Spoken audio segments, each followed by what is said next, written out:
Amém, Senhor Deus Todo-Poderoso, Pai.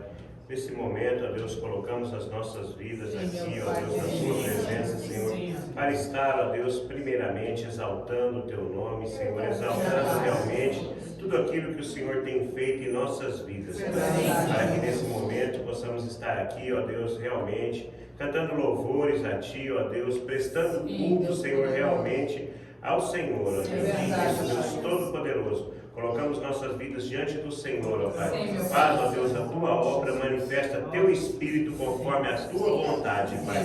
Em nome de Jesus. Amém. Amém.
almejamos, buscamos, meu Deus. Aleluia. Declaramos, ó Deus, as nossas vidas a Ti, ó Deus.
Te louvo e te bendigo, porque és bendito.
Amém, Deus de glórias, poder e majestade, nós engrandecemos o teu nome, Sim, Deus. meu Pai querido. Essa é a verdade, Deus. Não há lugar melhor do que estar em tua presença. Amém, meu Pai. Saber que o Senhor é a favor de nós, meu Deus, porque quem é por nós, meu Deus, se o Senhor é conosco, todos estão conosco. É verdade, meu Pai.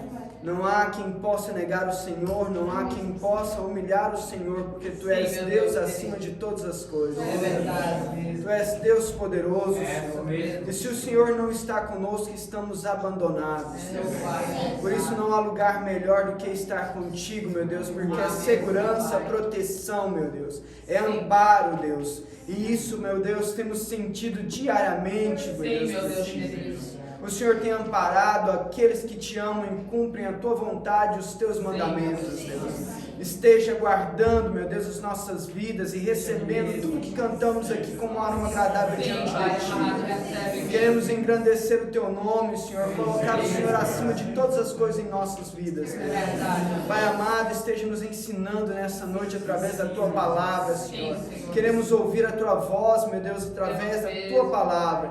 Queremos ser discernidos, meu Pai, guiados para o caminho estreito e apertado. Sim, Pai, é verdade. Ensina-nos cada vez mais, Senhor. Esquenta os nossos corações com a tua voz, Deus. Sim, meu Abre os Deus. nossos olhos e os nossos ouvidos, meu Deus. Direciona-nos cada vez mais, cada um de nós, meu Deus, através da tua palavra, Senhor. Porque estamos aqui para isso, para engrandecer o teu nome, Senhor. Ouvir a tua palavra, Senhor. Estar aprendendo contigo mais um dia, mais uma vez, Deus, no nome poderoso de Jesus. Amém. Eu vou orar antes, tá? Senhor Deus poderoso, neste momento, Senhor, Tua palavra possa ser, Senhor, revelada através de nós, ó Deus. Sim, meu Que o Deus. Senhor possa me usar, ó Pai, para trazer aquilo que o Senhor assim determinar, ó Deus. Em nome de Jesus. Amém. Apocalipse 21:6.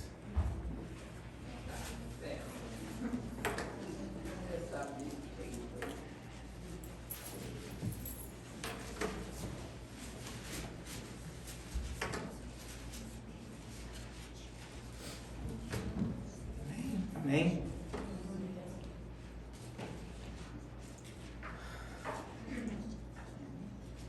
Apocalipse 21. 6. Disse-me ainda, está feito. Eu sou o alfa e o ômega, o princípio e o fim. A quem tiver sede darei de beber gratuitamente da fonte da água da vida. O vencedor herdará tudo isto, e eu serei o seu Deus, e ele será o meu filho. Mas aos covardes, aos incrédulos, os depravados, os assassinos, os que cometem imoralidade sexual, os que praticam feitiçaria, os idólatras e a todos os mentirosos. O lugar deles será no lago de fogo que arde como enxofre. Esta é a segunda morte. Um texto que nos leva a refletir e que poucos têm coragem de se falar dele, de levar ao conhecimento da revelação de um texto poderoso desse. Nós estamos chegando ao fim da Bíblia. Muitos não conhecem a verdade da palavra de Deus. Muitos estão enganados, muitos estão sendo convencidos com fábulas e poesias para viver num caminho sórdido, pecador, miserável. O Senhor quer de nós algo diferente. O Senhor nos promete algo muito diferente. Ele não nos promete tão somente a salvação e a vida eterna, mas Ele nos promete algo muito maior, que é andar com Ele, que é viver com Ele. Entretanto, porém, aqueles que não conhecem a palavra de Deus, aqueles que não buscam o conhecimento, aqueles que culpam pastores ou pastoras, irmãos ou irmãs, porque não pregam a verdade e acham que porque não estão pregando a verdade, eles não irão para o inferno, você está enganado. Porque aquele que conhece a verdade, busca Aquele que quer conhecer a verdade, vai atrás. A palavra deixa claro sobre isso. E aqui o Senhor me levou a trazer essa palavra de hoje, uma palavra que é pouquíssimo pregada dentro das igrejas, é pouquíssimo tocado no nome desse Apocalipse, onde nós estamos nesse sentido. Nós estamos indo para o sentido final e ninguém tem coragem de falar. Aqui ele se manifesta dizendo que o nosso Deus, o Deus que nós cremos, ele é o alfa e o ômega. Ele é o princípio e o fim. Nós temos noção, vocês têm noção o que quer dizer essa palavra? Alfa e ômega, princípio e fim. Foi ele que determinou o início de tudo isso, é ele que vai botar um ponto final em tudo isso. Esses intrusos no meio do caminho, tentando desvirtuar todos os pensamentos, tentando distorcer a palavra de Deus, tentando conduzir para um evangelho mais leve, um evangelho mais suave, onde a porta é larga, e uma multidão está indo para essa porta. Uma multidão está a caminho, sedenta, sendo enganada, porque está ouvindo palavras leves. Culpa de quem prega? Não, culpa de você que quer ouvir. Culpa de você que quer ouvir uma palavra leve, uma palavra suave, para resolver o seu problema momentâneo. Mas aqui nós estamos falando de um Deus que ele determinou o início de tudo isso, e ele vai chegar, e é o ponto final de tudo isso. E ele diz aqui: a quem tiver sede darei de beber gratuitamente da fonte da água da vida. Olha só, é uma fonte que emana vida, é uma fonte que não se esgota, é uma fonte que jorra em água límpida. Mas a grande maioria do cristão carnal gosta de beber água suja, gosta de beber água podre, não se importa com a água poluída, porque assim está saciando a sede dele, a sede podre dele. Mas o Senhor deixa claro aqui para nós que Ele está dando de beber da fonte da água da vida. O vencedor herdará tudo isto. Eu serei o seu Deus e ele será o meu filho. Numa competição, é vencedor e perdedor. Não existe intermediário. Ou você vence ou você perde. E se você não vencer, você não vai ter esse prêmio.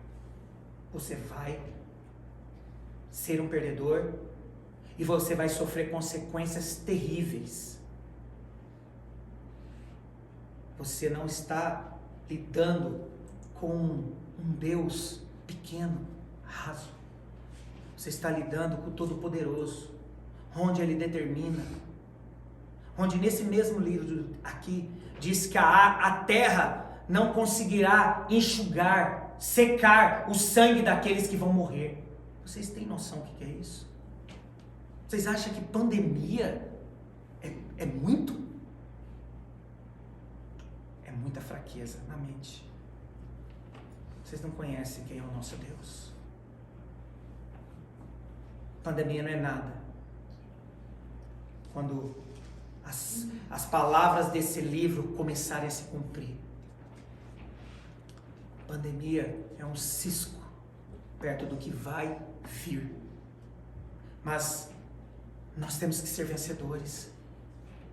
Nós temos que acordar para sermos vencedores. Os perdedores vão sofrer coisas que na nossa mente nós não temos noção ainda do que é. Nós estamos assustados, entrando em colapso por causa de um vírus. Um vírus que está levando muita gente, sim, à morte. mas nada do que vinha ainda. Porque quando o Apocalipse vir, muita gente vai morrer. E não vai ser vírus, vai ser Deus. O vírus é só... O vírus é só o princípio das dores. É só... O vírus simplesmente é o início de tudo. Mas se nós não entendermos que nós precisamos ser vencedores, nós não entendermos que nós estamos, que aqueles que não cumprem a palavra deste livro será perdedor. E não adianta. Não vai ser o seu pastor que vai ser perdedor. Não vai ser a irmã de oração que vai ser perdedora. Vai ser você que vai ser perdedora. Vai ser você que vai sofrer as consequências. Vai ser você que vai ter que pagar a conta. E isso é pesado. Mais à frente ele diz assim: só será filho de Deus. Ele declara que ele será o nosso Deus e nós seremos o seu filho, se nós cumprirmos a vontade plena. Jesus veio nessa terra, ele nos ensinou tudo, ele deixou um exemplo físico, ele nos amou e ele deixou para nós diretrizes. Aí nós levantamos, a grande maioria dos cristãos relevam o nome de Jesus. Jesus é fiel, Jesus é isso, Jesus é aquilo, mas crucificam ele todos os dias quando cometem os pecados, quando pratica maldade, quando deixa de fazer as coisas que a palavra de Deus diz não faça, ele vai lá e faz. Você está crucificando Jesus. E daí não adianta ir para a missa, não adianta ir para o culto, não adianta fazer live, não adianta. Você tem que ler a Bíblia, você tem que cumprir a palavra de Deus. Porque se você não cumprir, você vai ser perdedor. E o perdedor vai queimar no fogo do inferno. Não tem outra conversa. É uma só. A criação do mundo. Nós fomos criados para servir ao nosso Deus, nós não fomos criados para servir a nós não fomos criados para servir a nossa empresa, nós não fomos criados para servir ao nosso trabalho, nós não fomos criados para servir aos nossos filhos, nós fomos criados para servir a Deus e declarar honra e glória a Ele. Filhos, empresa, trabalho, estudo, faculdade e tudo que você quiser colocar nessa lista são apenas acessórios que você pode aproveitar nessa terra, ou essas coisas podem te levar direto para o fogo do inferno. E nós vamos dar nessa palavra, ele dá algumas dicas, como diz, hashtag fica a dica de quem vai para o inferno se cometer essas coisas. Mas aos covardes, o que é covardia? O que é covardia do povo de Deus? Tira o ímpio. Tira de lado o ímpio. O ímpio, ele tem mais chance de cumprir o que está escrito aqui do que você, que conhece e não cumpre. Ele tem muito mais, a chance dele é maior que a sua. Que acha que serve a Deus, que acha que busca a Deus, que acha que essas oraçãozinhas mequetreque de manhã ou de tarde é servir a Deus. Que ouvir umas pregação no YouTube é servir a Deus. Isso é um evangelho raso. Isso é um evangelho barato. Aquele que conhece a palavra, aquele que sabe o que está escrito, mas não faz, porque circunstâncias em volta não permitem que ele faça, você é covarde. E o primeiro item, aqui nós não estamos falando de pecado, de droga, sexo, homossexualismo, latrocínio, feminicídio. Não. O Senhor está começando com o covarde. Aquele que conhece a palavra de Deus e não consegue cumprir ela. Porque é covarde, porque é fraco. Esse é o primeiro item. Se você já tem isso, seu passaporte já está assinado. Pelo diabo? Não, por Deus. Então pensa bem. Para não ir. Se você é covarde, já está assinado que você não vai herdar o reino dos céus. E você vai direto pro, como diz aqui, lago de fogo que arde com enxofre. Não fazemos nem noção o que é isso. Mas por que ele não começou com o homicida? Por que ele não começou com aquele que... com o ladrão? Por que ele não começou direcionando para os piores para depois chegar nos menores? Não, sabe por quê? Porque pecado não existe plural. Pecado é pecado. A palavra é singular, pecado. E aqui ele só começa com o covarde. E logo em seguida ele diz, o segundo item, vai anotando aí no seu caderninho, para ver se você tem essas coisas. O segundo é os incrédulos. O que é incrédulo para você? O que é incredulidade? Aquele que não crê. Você crê? Você crê em Deus? Mas por que você não cumpre a palavra dele na íntegra? Por quê? É incrédulo. Porque você é incrédulo. Segundo item, não entramos nos pecados que assustam a nossa sociedade humana, não entramos nos pecados que aterrorizam, que escandalizam nos jornais, nos telejornais, não entramos nos pecados que fazem a nossa alma estremecer. Por que ele fez isso? Por que ele matou? Por que ele esquartejou um menino de 4 anos? Por quê?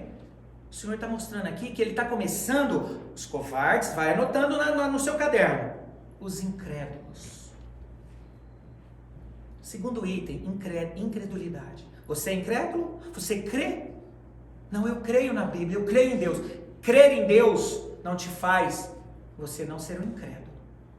Eu creio. Mas se eu não cumprir as leis que ele foi determinante aqui nesta palavra, eu sou incrédulo. Não tem meio termo. Se eu sei que eu não posso fazer e eu faço, eu sou incrédulo. E eu estou listado no segundo item da lista de quem vai para o lago de fogo e enxofre. Eu sou o segundo. Esse é o segundo item. Então, se você não crê, se você acha que você não precisa perdoar, que você não precisa ajudar, que você não precisa ter compaixão do teu próximo, você é incrédulo. A palavra diz que precisa. Porque a palavra nos orienta e deixa claro que nós temos que amar o nosso próximo primeiro, antes de nós mesmos. Cristo amou a igreja. Cristo, ele amou a igreja antes de qualquer coisa. Mas vamos continuar. O terceiro item, os depravados. Olha, aqui não está falando novamente você que dos pecados piores. Depravação, o que é depravação? O que é depravação para você? Sair lá com a prostituta lá na rua? Depravação, sabe o que é? É quando você, junto com a sua esposa, você desrespeita ela. Isso é depravação, porque você quebra um dos mandamentos do Senhor.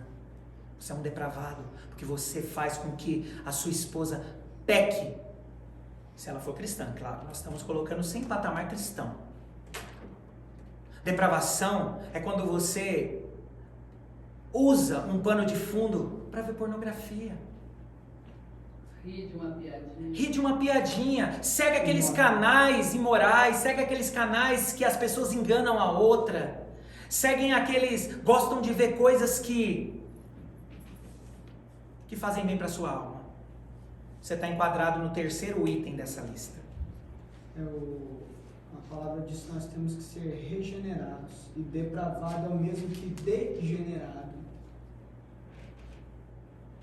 Aí nós entramos para o assassino.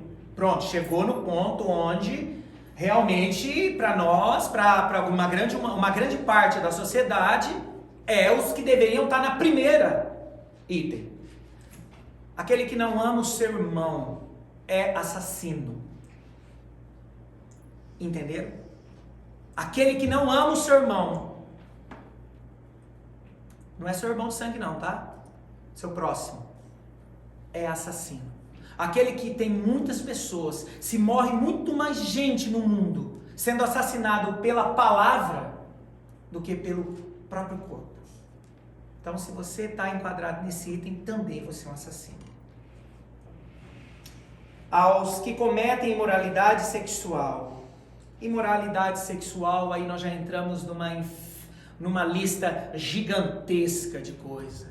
É onde hoje as pessoas estão mais adentradas. É onde a tecnologia que foi formada sobre o plano gigantesco da nova era criou-se e nos deu facilidade para aqueles que querem de cair nesse item. Porque pecado, imoralidade sexual, volta a falar, não é você ir para a zona, ir para o prostíbulo. É para você, aquele que muitas vezes assiste um filminho e a hora daquela cena que você muitas vezes premeditadamente fica esperando, porque você sabe que vai acontecer, ou você é aquele que pega o Netflix e fica procurando as coisas bem pesadinhas, você encaixa aqui. Os que praticam feitiçaria. Em Samuel, deixa claro que desobediência é pecado de feitiçaria. Deixa o povo da macumbaria, para lá. Deus vai tratar fora da lei. Vão ser sentenciados, mas fora da lei. Estou falando de você, que é desobediente na palavra. Você é feiticeiro. Desobediente aos pais. Rebeldes. Você é feiticeiro. Mas não, você pensa na feitiçaria lá, do Exu. Será que você está conseguindo entender o que Deus está tentando te falar? Está tentando acordar? Aquele que desobedece à palavra de Deus é feiticeiro.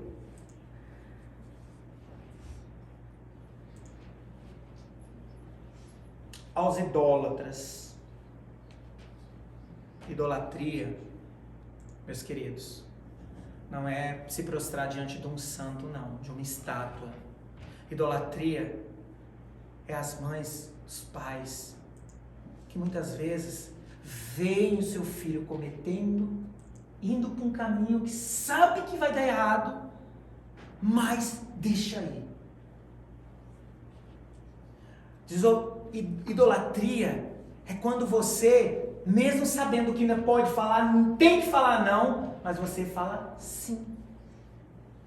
Idolatria é quando você pega o teu salário e ao invés, muitas vezes, de você ajudar o seu pai e sua mãe nas despesas da casa, você quer comprar as coisas para você. Idolatria se compreende em quando você você não ajuda o teu próximo. Você é idólatra do Deus Mamon. Quando você quer só ter. A idolatria, ela leva o ser humano a um patamar de ira divina, porque ele olha só para ele. Ele é idólatra só das coisas dele. Estamos falando de santo. Isso são coisas tão rasas, tão pequenas.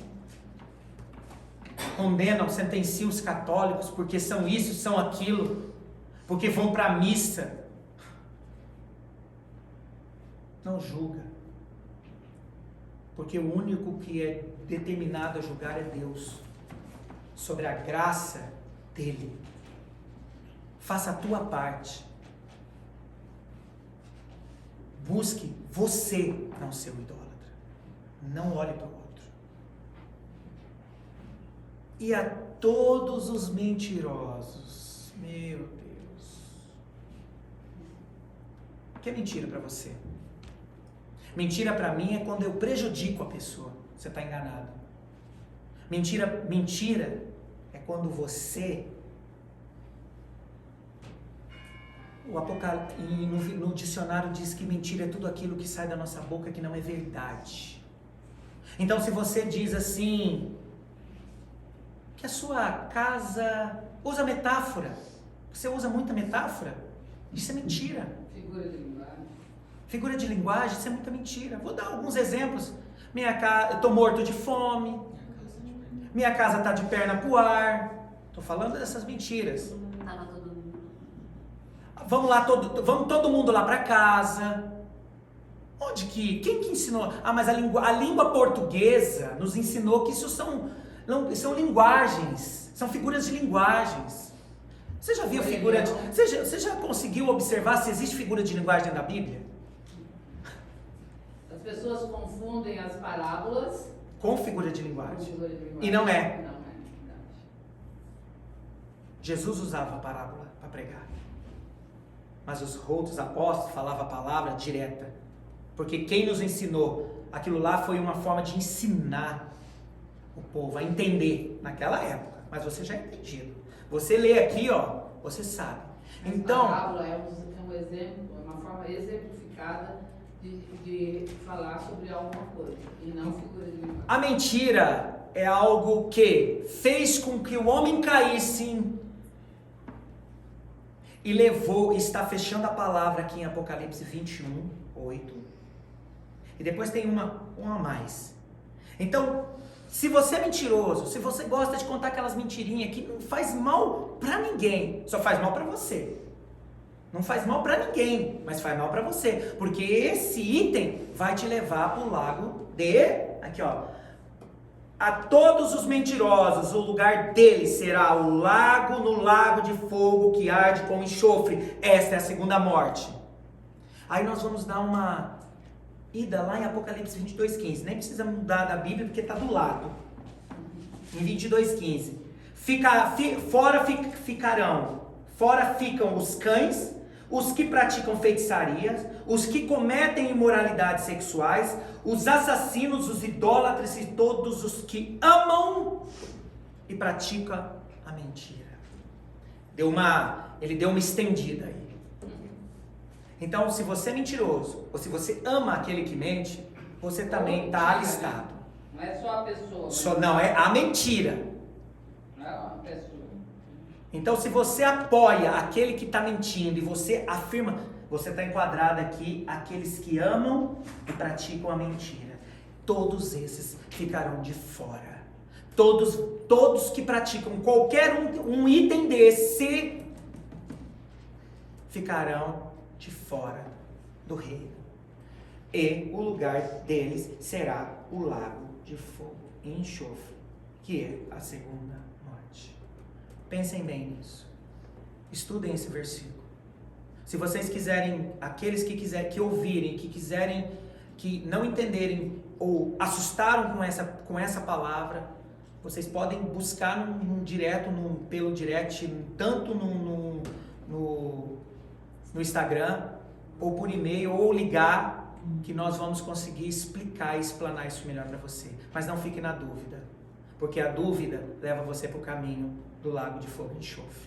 Tenha certeza na tua salvação, tenha certeza na sua vida, porque senão isso não tem volta, é uma vez só, é uma chance que nós temos.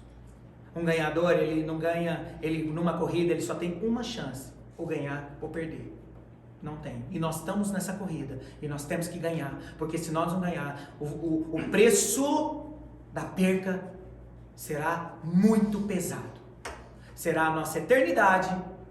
Se formos vencedor, a eternidade junto com o Pai, sendo Ele nosso Deus e nós sendo os filhos dEle. Ou se formos perdedores, nós queimaremos a nossa eternidade no fogo que arde com enxofre. Espero que todos tenham entendido isso de forma muito clara.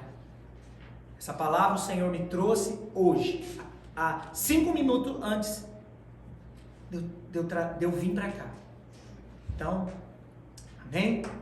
Senhor Deus poderoso, nós te agradecemos pela palavra e que possamos honrar-te, ó Pai, cada dia mais, ó Pai, buscando cumprir tudo que na tua palavra está escrito, para que todos nós sejamos vencedores, ó Pai, e possamos te encontrar, ó Pai, e poder viver contigo na eternidade, ó Deus, em nome de Jesus. Amém.